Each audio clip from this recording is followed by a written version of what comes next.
Book 4, Part 2, of the Republic, by Plato.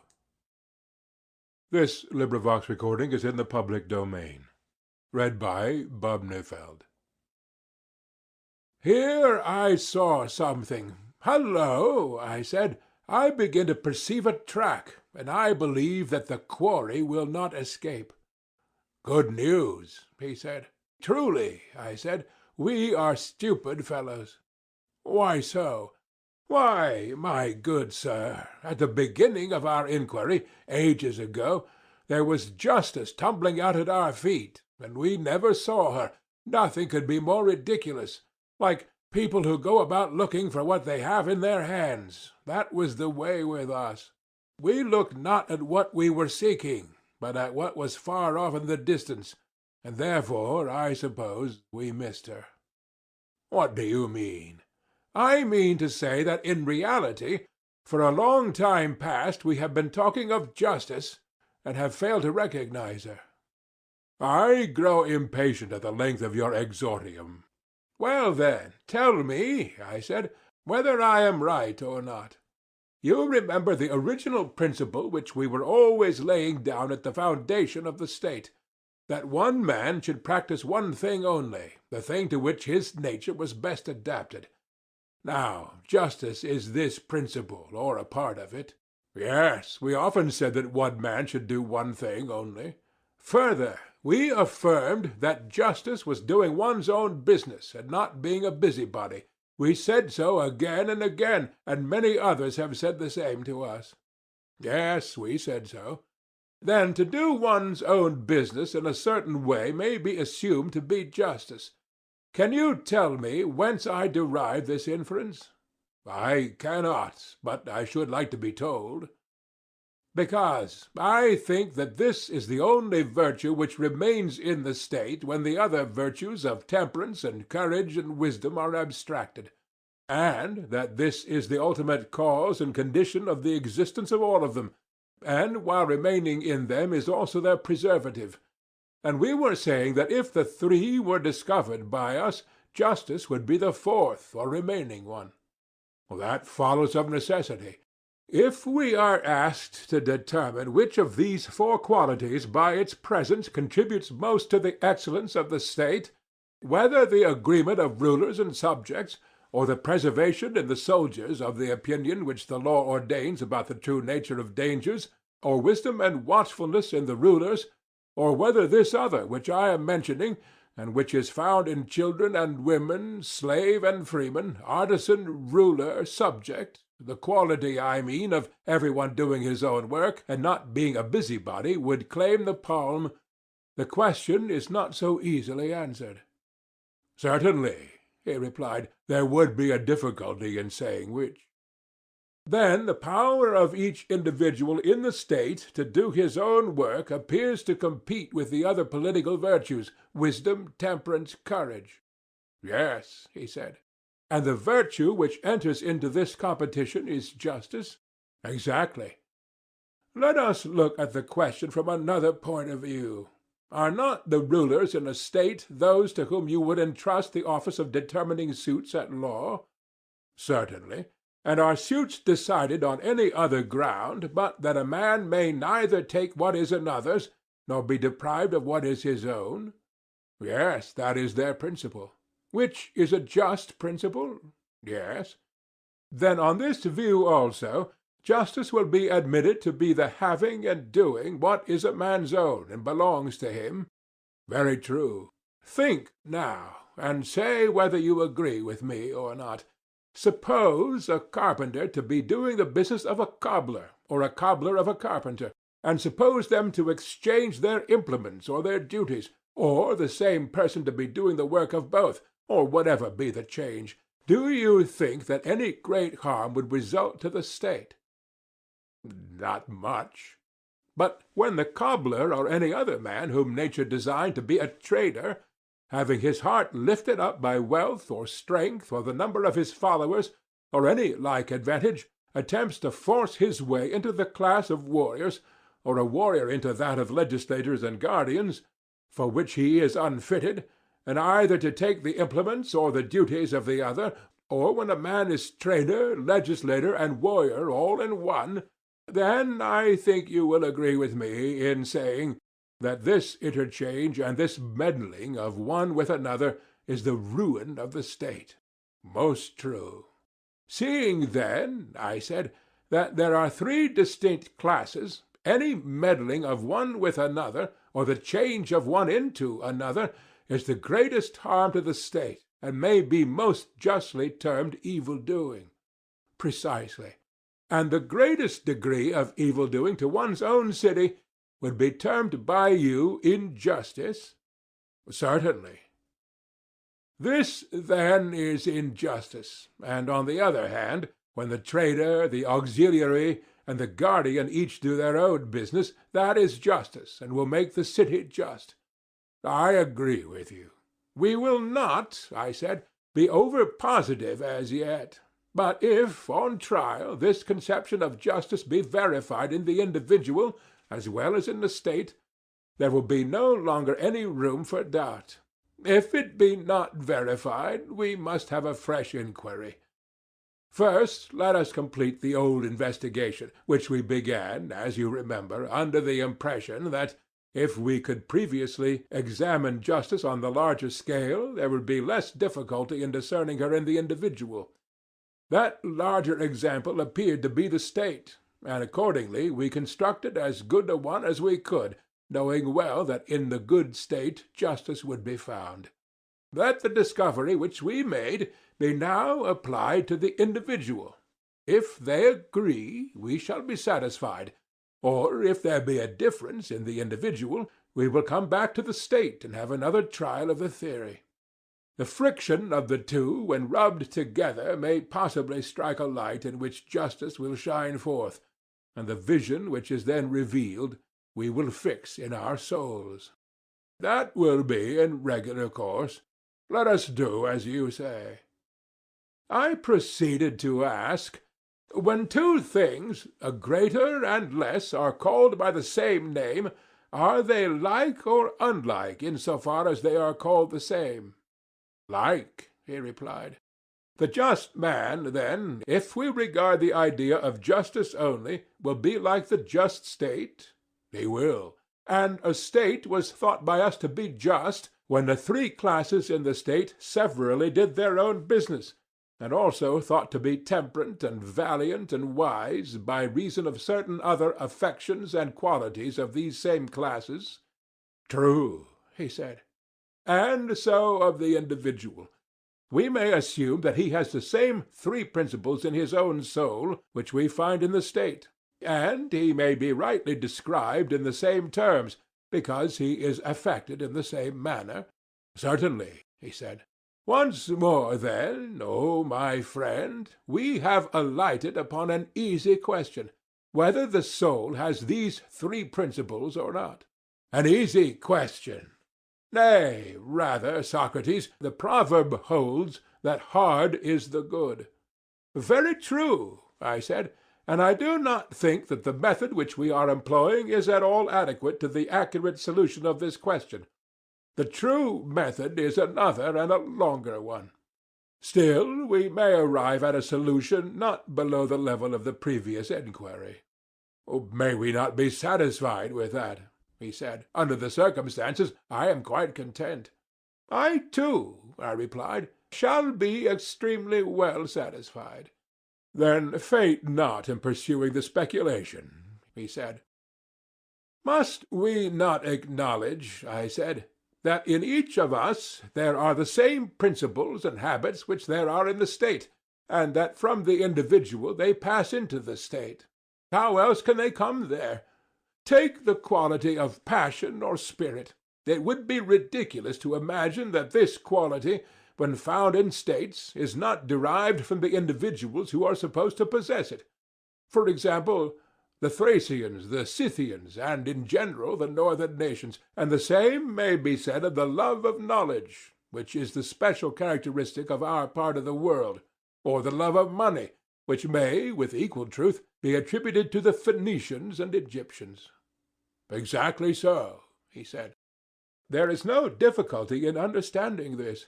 None whatever. But the question is not quite so easy when we proceed to ask whether these principles are three or one. Whether, that is to say, we learn with one part of our nature, are angry with another, and with a third part desire the satisfaction of our natural appetites, or whether the whole soul comes into play in each sort of action. To determine that is the difficulty. Yes, he said, there lies the difficulty. Then let us now try and determine whether they are the same or different. How can we? He asked. I replied as follows. The same thing clearly cannot act or be acted upon in the same part, or in relation to the same thing at the same time in contrary ways. And therefore, whenever this contradiction occurs in things apparently the same, we know that they are really not the same, but different. Good. For example, I said, can the same thing be at rest and in motion at the same time in the same part? Impossible. Still, I said, let us have a more precise statement of terms, lest we should hereafter fall out by the way.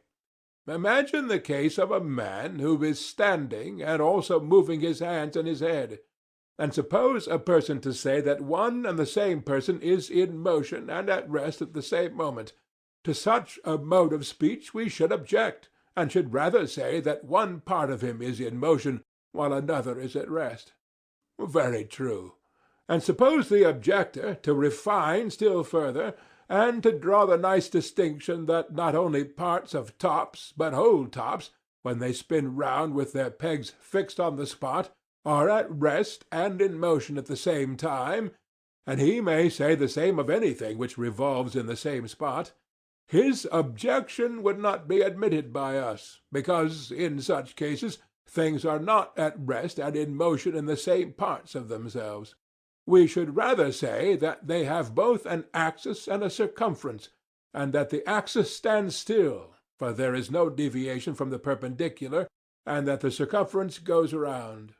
But if, while revolving, the axis inclines either to the right or left, forwards or backwards, then in no point of view can they be at rest. That is the correct mode of describing them, he replied. Then none of these objections will confuse us, or incline us to believe that the same thing at the same time, in the same part, or in relation to the same thing, can act or be acted upon in contrary ways. Certainly not, according to my way of thinking. Yet, I said, that we may not be compelled to examine all such objections, and prove at length that they are untrue, let us assume their absurdity, and go forward on the understanding that hereafter, if this assumption turn out to be untrue, all the consequences which follow shall be withdrawn. Yes, he said, that will be the best way. Well, I said, would you not allow that assent and dissent, desire and aversion, attraction and repulsion, are all of them opposites, whether they are regarded as active or passive, for that makes no difference in the fact of their opposition. Yes, he said, they are opposites. Well, I said, and hunger and thirst, and the desires in general, and, again, willing and wishing, all these you would refer to the classes already mentioned. You would say, would you not, that the soul of him who desires is seeking after the object of his desire, or that he is drawing to himself the thing which he wishes to possess, or, again, when a person wants anything to be given him, his mind, longing for the realization of his desire, intimates his wish to have it by a nod of assent, as if he had been asked a question. Very true. And what would you say of unwillingness and dislike, and the absence of desire? Should not these be referred to the opposite class of repulsion and rejection? Certainly. Admitting this to be true of desire generally, let us suppose a particular class of desires, and out of these we will select hunger and thirst, as they are termed, which are the most obvious of them.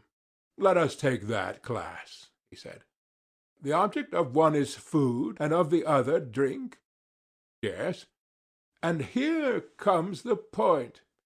Is not thirst the desire which the soul has of drink, and of drink only, not of drink qualified by anything else?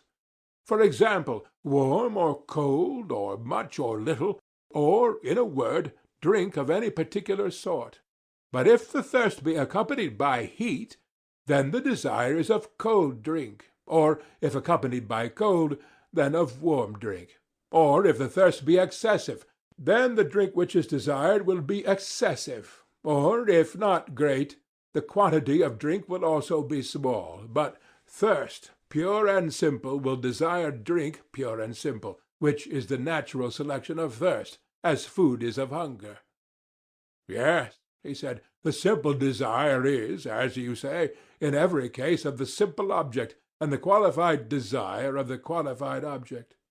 But here a confusion may arise, and I should wish to guard against an opponent starting up and saying that no man desires drink only, but good drink, or food only, but good food.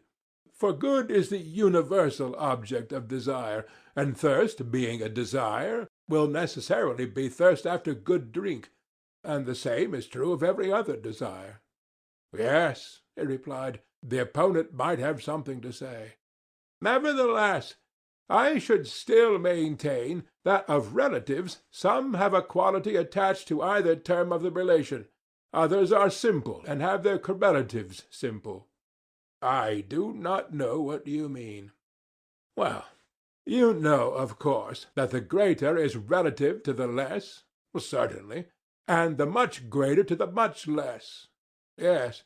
And the sometime greater to the sometime less, and the greater that is to be to the less that is to be? Certainly, he said. And so of more and less, and of other correlative terms, such as the double and the half, or again the heavier and the lighter, the swifter and the slower, and of hot and cold, and of any other relatives. Is not this true of all of them? Yes. And does not the same principle hold in the sciences? The object of science is knowledge, assuming that to be the true definition, but the object of a particular science is a particular kind of knowledge. I mean, for example, that the science of house-building is a kind of knowledge which is defined and distinguished from other kinds, and is therefore termed architecture. Certainly, because it has a particular quality which no other has. Yes. And it has this particular quality because it has an object of a particular kind, and this is true of the other arts and sciences. Yes. Now then, if I made myself clear, you will understand my original meaning in what I said about relatives. My meaning was that if one term of a relation is taken alone, the other is taken alone. If one term is qualified, the other is also qualified. I do not mean to say that relatives may not be disparate, or that the science of health is healthy, or of disease necessarily diseased, or that the sciences of good and evil are therefore good and evil, but only that, when the term science is no longer used absolutely, but has a qualified object which in this case is the nature of health and disease, it becomes defined, and is hence called not merely science, but the science of medicine. I quite understand, and I think as you do. Would you not say that thirst is one of these essentially relative terms, having clearly a relation? Yes, thirst is relative to drink. And a certain kind of thirst is relative to a certain kind of drink. But thirst taken alone is neither of much nor little, nor of good nor bad, nor of any particular kind of drink, but of drink only. Certainly. Then the soul of the thirsty one, in so far as he is thirsty, desires only drink. For this he yearns and tries to obtain it. That is plain. And if you suppose something which pulls a thirsty soul away from drink, that must be different from the thirsty principle which draws him like a beast to drink. For, as we were saying, the same thing cannot at the same time, with the same part of itself, act in contrary ways about the same. Impossible. no more than you can say that the hands of the archer push and pull the bow at the same time, but what you say is that one hand pushes and the other pulls. Exactly so, he replied. And might a man be thirsty and yet unwilling to drink? Yes, he said, it constantly happens. And in such a case what is one to say? Would you not say that there was something in the soul bidding a man to drink, and something else forbidding him, which is other and stronger than the principle which bids him? I should say so. And the forbidding principle is derived from reason, and that which bids and attracts proceeds from passion and disease? Clearly. Then we may fairly assume that they are two, and that they differ from one another. The one with which a man reasons we may call the rational principle of the soul. The other we may call the rational principle of the soul. The other, with which he loves and hungers and thirsts and feels the flutterings of any other desire, may be termed the irrational or appetitive, the ally of sundry pleasures and satisfactions. Yes, he said, we may fairly assume them to be different. Then let us finally determine that there are two principles existing in the soul. And what of passion or spirit? Is it a third, or akin to one of the preceding? I should be inclined to say akin to desire. Well, I said, there is a story which I remember to have heard, and in which I put faith. The story is that Leontius, the son of Algleion, coming up one day from the Piraeus, under the north wall on the outside, observed some dead bodies lying on the ground at the place of execution. He felt a desire to see them, and also a dread and abhorrence of them. For a time he struggled and covered his eyes, but at length the desire got the better of him, and forcing them open, he ran up to the dead bodies, saying, "Look, ye wretches, take your fill of the fair sight." "I have heard the story myself," he said. "The moral of the tale is that anger at times goes to war with desire, as though they were two distinct things." "Yes, that is the meaning," he said. "And are there not many other cases in which we observe that when a man's desires violently prevail over his reason, he reviles himself, and is angry at the violence within him, and that in this struggle, which is like the struggle of factions in a state, his spirit is on the side of his reason? But for the passionate or spirited element to take part with the desires when reason decides that she should not be opposed, is a sort of thing which I believe that you never observed occurring in yourself, nor, as I should imagine, in any one else." "Certainly not. Suppose that a man thinks he has done a wrong to another. The nobler he is, the less able he is to feel indignant at any suffering, such as hunger or cold, or any other pain which the injured person may inflict upon him. These he deems to be just, and, as I say, his anger refuses to be excited by them." "True," he said. "But when he thinks that he is the sufferer of the wrong, then he boils and chafes, and is on the side of what he believes to be justice. And because he suffers hunger or cold or other pain, he is only the more determined to persevere and conquer.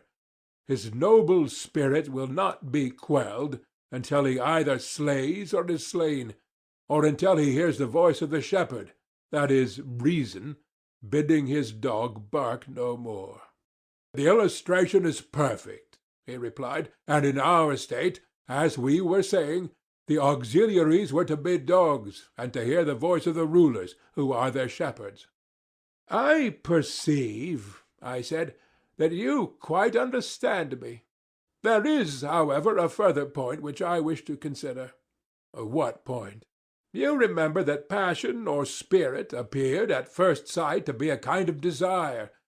But now we should say quite the contrary, for in the conflict of the soul spirit is arrayed on the side of the rational principle." "Most assuredly." "But a further question arises. Is passion different from reason also, or only a kind of reason, in which latter case, instead of three principles in the soul, there will be only two, the rational and the concupiscent? Or rather, as the state was composed of three classes, traders, auxiliaries, counsellors, so may there not be in the individual soul a third element which is passion or spirit, and when not corrupted by bad education, is the natural auxiliary of reason? Yes, he said, there must be a third.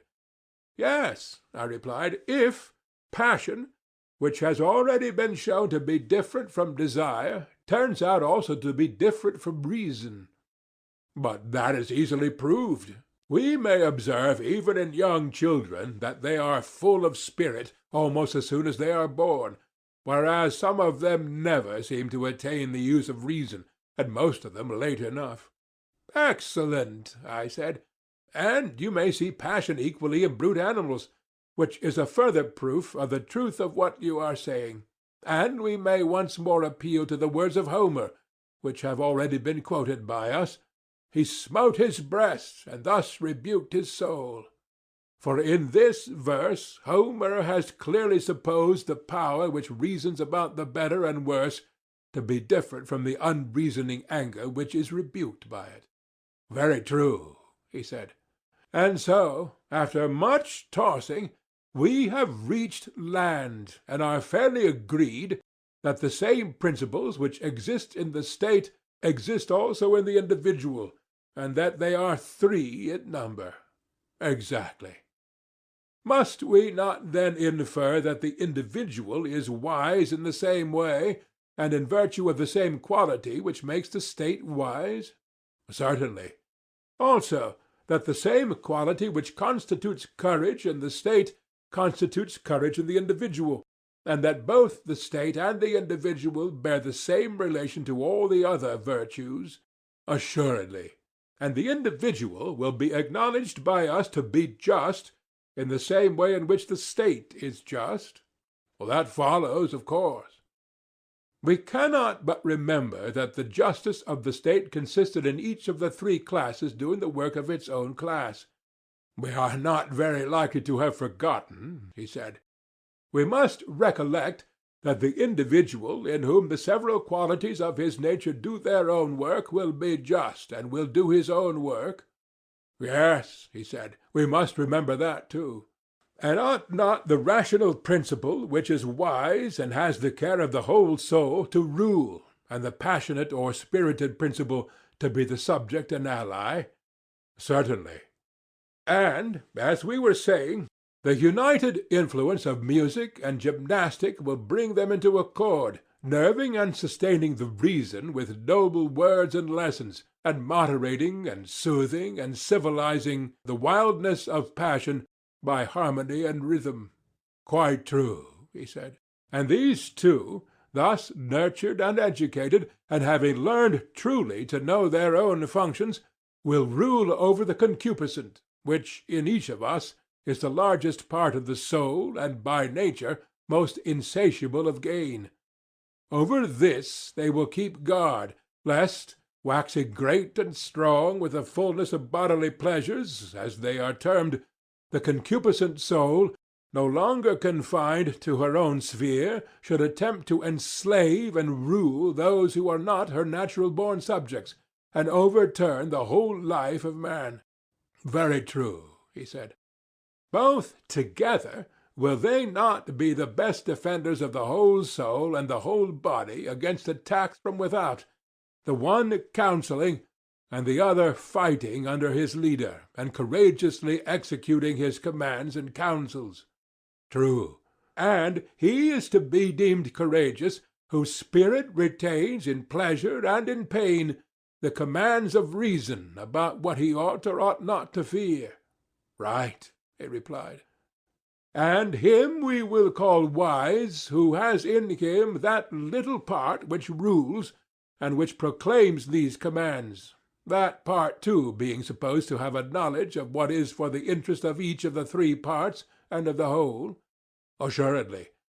And would you not say that he is temperate who has these same elements in friendly harmony, in whom the one ruling principle of reason and the two subject ones of spirit and desire are equally agreed that reason ought to rule and do not rebel? Certainly, he said, that is the true account of temperance, whether in the state or individual. And surely, I said, we have just explained again and again how and by virtue of what quality a man will be just. That is very certain. And is justice dimmer in the individual, and is her form different, or is she the same which we found her to be in the state? There is no difference in my opinion, he said, because, if any doubt is still lingering in our minds, a few commonplace instances will satisfy us of the truth of what I am saying. What sort of instances do you mean? If the case is put to us, we must not admit that the just state, or the man who is trained in the principles of such a state, will be less likely than the unjust to make away with a deposit of gold or silver. Would any one deny this? No one, he replied. Will the just man or citizen ever be guilty of sacrilege or theft, or treachery either to his friends or to his country? Never. Neither will he ever break faith where there have been oaths or agreements. Impossible. No one will be less likely to commit adultery, or to dishonor his father and mother, or to fail in his religious duties. No one. And the reason is that each part of him is doing its own business, whether in ruling or being ruled. Exactly so. Are you satisfied, then, that the quality which makes such men and such states is justice, or do you hope to discover some other? But not I, indeed. Then our dream has been realized, and the suspicion which we entertained at the beginning of our work of construction, that some divine power must have conducted us to a primary form of justice, has now been verified? Yes, certainly. And the division of labor which required the carpenter and the shoemaker and the rest of the citizens to be doing each his own business and not another's was a shadow of justice, and for that reason it was of use? Clearly. But in reality justice was such as we were describing, being concerned, however, not with the outward man, but with the inward, which is the true self and concernment of man. For the just man does not permit the several elements within him to interfere with one another, or any of them to do the work of others. He sets in order his own inner life, and is his own master and his own law, and at peace with himself. And when he has bound together the three principles within him, which may be compared to the higher, lower, and middle notes of a scale, and the intermediate intervals, when he has bound all these together, and is no longer many, but has become one entirely temperate and perfectly adjusted nature, then he proceeds to act, if he has to act, whether in a matter of property, or in the treatment of the body, or in some affair of politics or private business, always thinking and calling that which preserves and cooperates with this harmonious condition just and good action, and the knowledge which presides over it wisdom, and which at any time impairs this condition, he will call unjust action, and the opinion which presides over it ignorance. You have said the exact truth, Socrates. Very good. And if we were to affirm that we had discovered the just man and the just state, and the nature of justice in each of them, we should not be telling a falsehood. Most certainly not. May we say so, then? Let us say so. And now, I said, injustice has to be considered. Clearly. Must not injustice be a strife, which arises among the three principles of meddlesomeness and interference, and rising up of a part of the soul against the whole, an assertion of unlawful authority, which is made by a rebellious subject against a true prince, of whom he is the natural vassal, What is all this confusion and delusion but injustice, and intemperance, and cowardice, and ignorance, and every form of vice? Exactly so. And if the nature of justice and injustice be known, then the meaning of acting unjustly and being unjust, or again of acting justly, will also be perfectly clear. What do you mean? He said. Why, I said, they are like disease and health, being in the soul just what disease and health are in the body. How so? He said. Why, I said, that which is healthy causes health, and that which is unhealthy causes disease. Yes. And just actions cause justice, and unjust actions cause injustice? Well, that is certain. And the creation of health is the institution of a natural order, and government of one by another in the parts of the body, and the creation of disease is the production of a state of things at variance with this natural order. True. And is not the creation of justice the institution of a natural order, and government of one by another in the parts of the soul, and the creation of injustice the production of a state of things at variance with the natural order? Exactly so, he said. Then virtue is the health and beauty and well-being of the soul, and vice the disease and weakness and deformity of the same. True. And do not good practices lead to virtue, and evil practices to vice? Assuredly. Still, our old question of the comparative advantage of justice and injustice has not been answered. Which is the more profitable, to be just and act justly and practice virtue, whether seen or unseen of gods or men, or to be unjust and act unjustly, if only unpunished and unreformed? In my judgment, Socrates, the question has now become ridiculous. We know that, when the bodily constitution is gone, life is no longer endurable, though pampered with all kinds of meats and drinks, and having all wealth and all power. And shall we be told that, when the very essence of the vital principle is undermined and corrupted, life is still worth having to a man, if only he be allowed to do whatever he likes, with the single exception that he is not to acquire justice and virtue, or to escape from injustice and vice, assuming them both to be such as we have described? Yes, I said, the question is, as you say, ridiculous. Still, as we are near the spot at which we may see the truth in the clearest manner with our own eyes, let us not faint by the way. Certainly not, he replied. Come up hither, I said, and behold the various forms of vice, those of them, I mean, which are worth looking at. I am following you, he replied. Proceed. I said, the argument seems to have reached a height from which, as from some tower of speculation, a man may look down and see that virtue is one, but that the forms of vice are innumerable, there being 4 special ones which are deserving of note. What do you mean? He said. I mean, I replied, that there appear to be as many forms of the soul as there are distinct forms of the state. How many? There are 5 of the state and 5 of the soul, I said. What are they? The first, I said, is that which we have been describing, and which may be said to have 2 names, monarchy and aristocracy, accordingly as rule is exercised by one distinguished man or by many. True, he replied. But I regard the 2 names as describing one form only.